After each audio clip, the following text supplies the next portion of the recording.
ઠાકોર સમાજમાં 16 જેટલા નવા નિયમો લાગુ કરવામાં આવ્યા છે।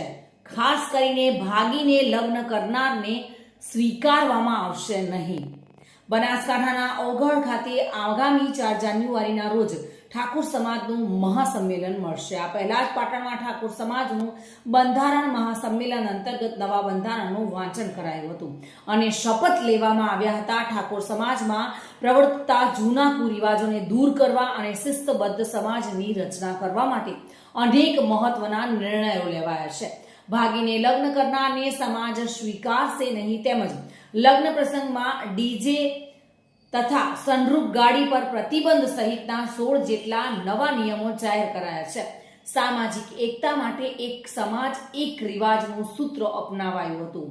આ સંમેલનમાં લગ્ન, સગાઈ અને મરણ પ્રસંગોમાં થતા બિનજરૂરી ખર્ચ ઘટાડવા માટે નવા સામાજિક બંધારણનું સાંસદ ગેનીબેન ઠાકોરે વાંચન કર્યું હતું, તેમજ ઉપસ્થિત આગેવાનોએ તેના અમલીકરણ માટે શપથ ગ્રહણ કર્યા હતા। મહાસંમેલનમાં જૂના કુરિવાજો દૂર કરાશે। મહાસંમેલનમાં સાંસદ ગેનીબેન ઠાકોરે હાજરી આપી હતી અને સમગ્ર આગેવાનોએ એક સાથે શપથ ગ્રહણ કર્યા હતા। ખાસ કરીને જે ભાગીને લગ્ન કરશે તેને સમાજ સ્વીકારશે નહીં। વાવ, થરાદ અને પાટણ આ ત્રણેય જિલ્લાના 27 તાલુકાનું બંધારણ એ 4મી તારીખે દિયોદર તાલુકાના ઓગળ મુકામે એક ભવ્ય સંમેલન સાથે આ અમલમાં મૂકવાનું છે અને એની પાછળના મુખ્ય કારણો કે સમય પરિવર્તિત થાય એમ સમાજના રીત રિવાજો પણ સુધારા લાવવો જરૂરી હોય છે। પહેલાં સાદગીથી લગ્ન થતા એટલે ખર્ચા ઓછા હતા, સોશિયલ મીડિયાનું માધ્યમ નહોતું એટલે એની દેખાદેખી નથી થતી।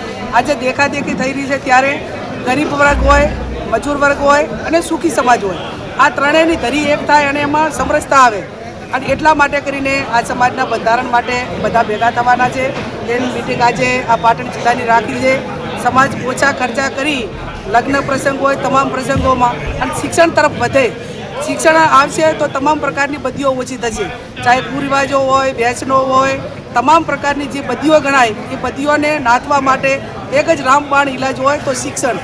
અને શિક્ષણ ક્યારે આવે કે સમાજ સમજણો થાય અને આર્થિક સદ્ધર થાય, નાના મોટા ધંધા રોજગાર કરે અને બીજા બધાની મજબૂરીમાંથી નીકળે।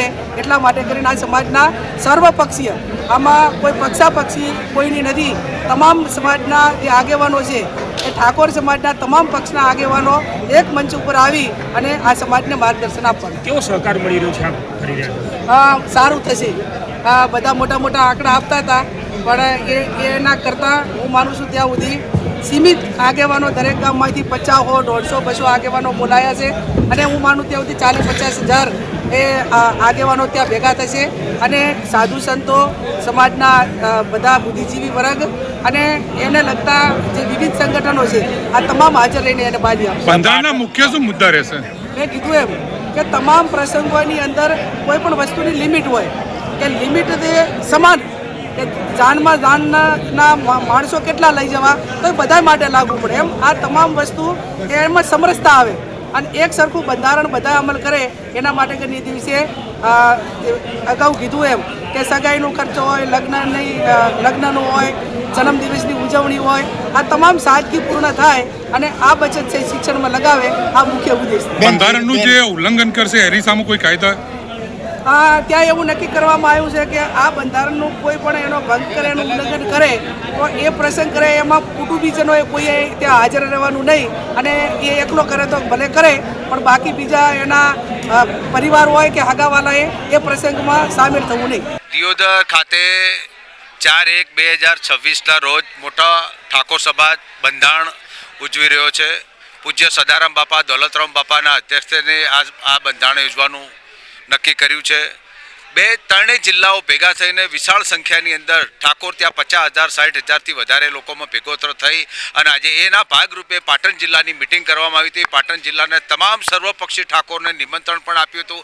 બધાએ કોંગ્રેસ ભાજપના ઠાકોરો ભેગા થઈને આજે સર્વપક્ષી એક નિર્ણય લીધો છે કે આવવાવાળા સમયમાં 4મી તારીખે આપણે વિશાળ સંખ્યામાં આ બંધારણમાં સહભાગી થઈએ અને આ સહભાગી થઈને આ બંધારણને ફોલો કરીએ અને આવવાવાળા સમયમાં ઠાકોર સમાજ કઈ રીતે સક્ષમ બને, તાકાતવાળો બને, શક્તિવાળો બને અને સમાજની એકતા સમરસતા જળવાઈ રહે એના માટેની આ મિટિંગ યોજવામાં આવી હતી અને ખૂબ સારો પ્રતિસાદ મળ્યો છે અને આવવાવાળા સમયમાં સમાજની એકતા બંધાઈ રહેશે અને સમાજમાંથી અહીંથી ઓછામાં ઓછા 5 થી 7 હજારથી વધારે માણસો આ બંધારણમાં ભાગ લેશે અને ત્યાં બંધારણમાં જોડાશે પણ ખરા. પાટણ જિલ્લાને પણ આ બંધારણ લાગુ પડશે. બિલકુલ પડશે. એના માટેની આ મિટિંગ હતી. બંધારણના નિયમોને અમે તો પાછલા 20 વર્ષથી આ બંધારણને લાગુ કર્યા છે. હું સમાજનો પ્રમુખ પણ છું. અહીંયા અનેક પ્રવૃત્તિઓ કરીએ છીએ, સમૂહ લગ્ન કરીએ છીએ, અનેક પ્રવૃત્તિઓનો ભાગ પણ લઈએ છીએ અને ઠાકોર સમાજમાં બંધારણ બહુ જરૂરી હતી. દરેક સમાજમાં જો બંધારણ હોય અને ઠાકોર સમાજની એકતાનું બંધારણ જો થાય તો એના માટે ખૂબ નવાઈની વાત છે. અમે હર્ષની લાગણી વ્યક્ત કરીએ છીએ અને સમાજ ઉત્સાહિત પણ.